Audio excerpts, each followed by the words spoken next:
when I tell you that this book has the best banter that I have ever read, I mean it.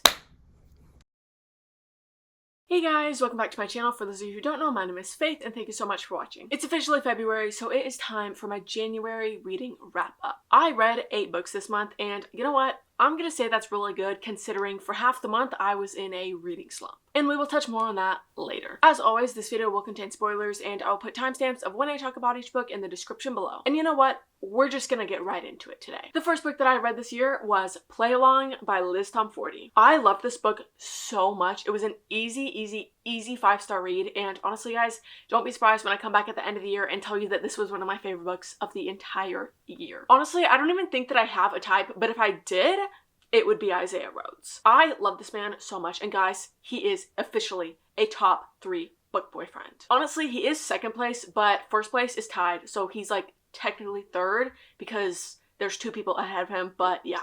I just love him so much. I also loved Kennedy, and low-key, I feel like Kennedy was very similar to me, so sorry everybody, Liz Tomforde actually did write this book for me and me alone. But don't worry, I will let you guys read it and enjoy it. Just know it's for me. Does Liz Tomforde know that? No, but that doesn't matter. It's still for me. This book made me cry 3 times, and I don't really cry at romance unless it's somebody dying.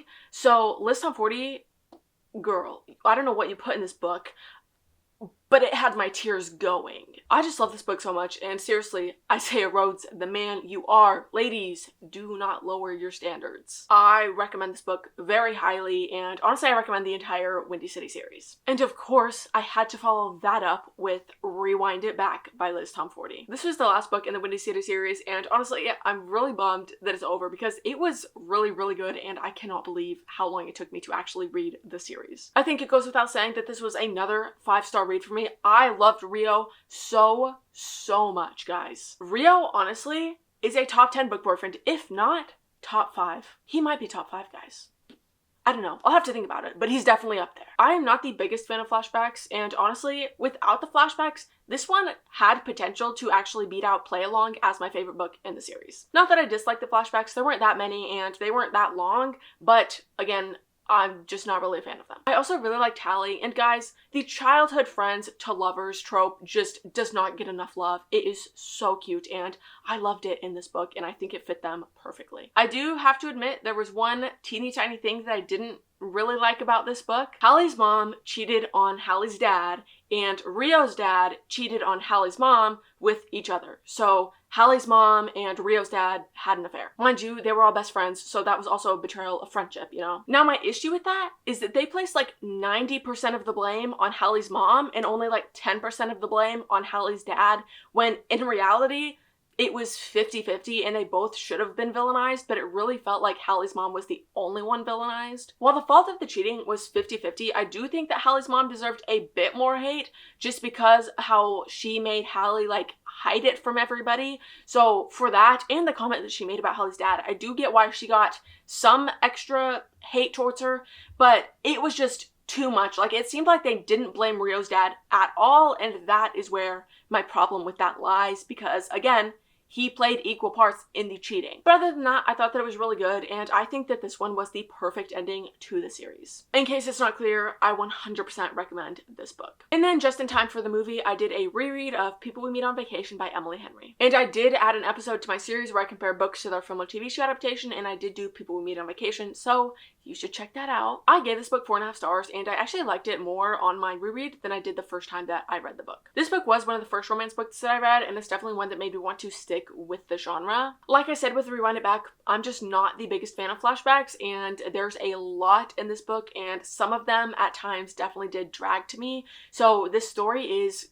kind of slow at times. But I absolutely adore Poppy and Alex, and while I liked the movie, I do think the movie removed a ton of depth from their characters, which was kind of upsetting, but I still loved the movie and I still love the book. Also, if you're curious what their child would be like if they were to have one, look no further it would be me. I am literally like a 50-50 combination of both of these characters, and kind of didn't really connect that way the first time I read it, but upon the reread, definitely saw some similarities between me and both of them. And I always think it's fun when you can relate to the characters, and usually I relate to at least one, but in this book I relate to both of them, which I liked. I definitely think that this one is worth the read, and honestly I think there's some important like life lessons in this book that people should learn about. And then I read The Wolf King by Lauren Palphreyman. I give this 4.5 stars. I really enjoyed it. The plot was very engaging. There was literally always something going on. I don't think it dragged a single time, if I'm being honest. And if you've seen me review books in the past, you know how much I love books that pretty much always have something happening. Before I read this book, I saw somebody review this book and say, oh, this is another book that shows you shouldn't fall for the first love interest. And no hate to the person who said that without a spoiler warning, but that did have me convinced that, oh, she's gonna have 2 love interests in this book, and at the end of the book she's gonna be with the second. That's not what happened. Because I read that, I didn't let myself get attached to Callum because I was like, oh, that's not who she's gonna end up with. And then we're introduced to Blake, and immediately I knew he was the second love interest, guys. But then he's not. Because at the end of this book, she's still with Callum, and there's not even some secret feelings towards Blake. It's just she's with Callum. So in this book, there is no second love interest. So I feel like blindsided by the person who said that. At the end of the day, it's my fault for letting someone else's thoughts influence the way that I read the book. Without that, I definitely would have let myself get attached to Caleb more. However, I think I'd still be rooting for Blake, guys. But even with that, like I said, I still enjoyed this book. There was one thing though I did not like at all. The collar thing, where he gives her a collar and is like, you have to wear this and people will know that you're mine. Ew. I didn't like that at all, and I've read a lot of shifter and werewolf books, so I know that there's some like weird animal customs in these types of books. I have never read one with the collar thing, and I didn't like it at all. Just like the FMC did, I thought that it was degrading, and you know what? I was holding out hope that, oh, she finds it degrading, she's not gonna wear it. You know what she did? She freaking wore it. Not only did she wear it from Callum, she also wore Blake's. So not one collar, but 2. I didn't like that. I can't get behind that part at all. Please, let's not normalize that in shifter and werewolf books. And that was such a small part of the book. I'm not going to be like, oh, 2 stars for that. But I did take off a little bit. And again, I ended up giving it 4.5 stars. But like I said, overall, I loved the book. And I would recommend it, especially if you like shifter or werewolf romances. And then we have the book that put me into a reading slump for nearly 2 weeks. Nightshade by Autumn Woods. This book was so unbelievably good. It was an easy 5-star read. I've been wanting to read this book for months, and it just so happens that it was my book club's January read of the month, so obviously I read it. When I tell you that this book has the best banter that I have ever read, I mean it. Like, genuinely, I don't see how any other book could live up to the banter in this book. I love Alex. I love A Brooding Man. I also loved Ophelia, and bonus points because she is a swimmer, and guys, I was a swimmer for 10 years, so I will always give bonus points if a character is a swimmer. This book is the perfect mix of romance and mystery, and I ate it up. I will admit, I did only have one suspect the entire book, and I was correct. However, not to brag, but I am kind of like naturally good at that stuff. Guys, I grew up on Scooby-Doo. Clue is one of my favorite movies of all time. I also am elite at the board game. And if memory serves me correctly, guys, I usually win. Except for that one time where it was my family versus Bestie Ellie's family, and me and Bestie Ellie were partners, and I knew exactly who did it, where they did it, and what they did it with, and I was like, bro, trust me, it's your brother. And she's like, no, bro, trust me, he's not smart enough. I'm like, bro, yes, he is. And she's like, no, trust me. And you know what I did? I trusted her. And you know what she did? She failed me because she was wrong and I was right. And if we went with me, we would have won. So I will never let her forget that. I do remind her of that frequently. Mind you, this was 15 years ago. And no, I will not let her live that down because she failed me that day. So don't take me saying I only had one suspect the whole time and I was right as, oh, it's so obvious. It's kind of not. Again, I'm just good at it, guys. And also, this book ends on a cliffhanger and I desperately need book 2, but I say that to say the mystery is not over, and really we only got part of the picture, so there's more to the mystery that has not been solved yet, and it's like, okay, were we completely wrong or were we right and there was just more? I don't know, guys. But like I said, I desperately need book 2 so that I can find out. So in case it's not clear, you should read this book. That being said, book 2 doesn't come out until this summer, and like I said, I need it desperately. So if you don't want to have to wait on that cliffhanger, I would wait to read it, but I would still read it. Like I said, that book put me into a pretty bad reading slump, and to try and get out of it, I started listening to the audiobook of The Hurricane Wars. I will not lie to you guys, I could not get into this book. I read, I think, 10% of it, and I decided to stop. Now, I'm not stopping forever. I'm definitely going to come back to it because I really, really like the concept, and I do think I will really enjoy it. However, I was still super stuck on Nightshade and kind of just really wasn't in the mood to read, so I did decide to just put it away for now. But I will definitely be picking it up in the future. But then I read the arc of Cloud 9 by Amanda Sinatra. I ended up giving this 2.5 stars. I didn't really like it that much. Because this was an arc and it's not out yet, don't worry, I'm not going to spoil anything, I'm just going to give you my thoughts. First of all, the pacing was really bad. The characters don't meet until 20% into this book, which for a romance, that is insane and way too late. That's literally a fifth of the book. And the ending was insanely rushed, so I really feel like the beginning should have went faster so that the end could have went slower. And I can't lie, I didn't really like either of the main characters. There were some times where Hannah's banter definitely came across as just her being rude, and not even like flirty rude, just rude. And I also could not stand how Noah's character was introduced. Again, the book isn't out, so I'm not going to spoil it, but this is a romance book. I don't think one of the main characters should be introduced while doing that. Also, while Noah pretty much experienced insta-lust, the actual romantic feelings between Noah and Hannah literally came out of nowhere, and it did not make sense. Now, there were a couple pros, however. The spice was well written. However, I really don't feel like the spice is the main point of the story, so if anything should have been well written, it should have been everything else. The setting was pretty immersive. I thought that she described the location really well and it sounded really pretty. Also, it had good PCOS representation. Hannah having PCOS is like super important to her character. But other than those couple things, like I said, I didn't really like it. Honestly, 2.5 stars is pretty generous in my opinion. And I'm sorry, but I don't think that I would recommend this book. And then I read the arc of Dirty Hit by Livy Hart, and this one I gave 3 stars. I really liked Leo and Sadie, and I do think the concept of Sadie being the first female head coach in the NHL was really cool. For the most part, the plot was really engaging, and like I said earlier, I love that. However, at the beginning of this book, there are way too many characters introduced all at once, and it was so confusing. I have literally never struggled keeping track of character names beyond maybe a few pages before. So when I say 90% into this book, there were times where I was confused about who we were talking about. It was bad. A few of the names are pretty similar. There was one time where I thought it was one guy talking, and then I didn't realize he wasn't talking until the guy I thought it was interrupted the guy that was talking. And it also randomly went back and forth between using their last names and their first names. Mind you, I've read a ton of sports romances, and that is a normal thing for sports romances, but there were literally just way too many characters, especially introducing them all at the same time.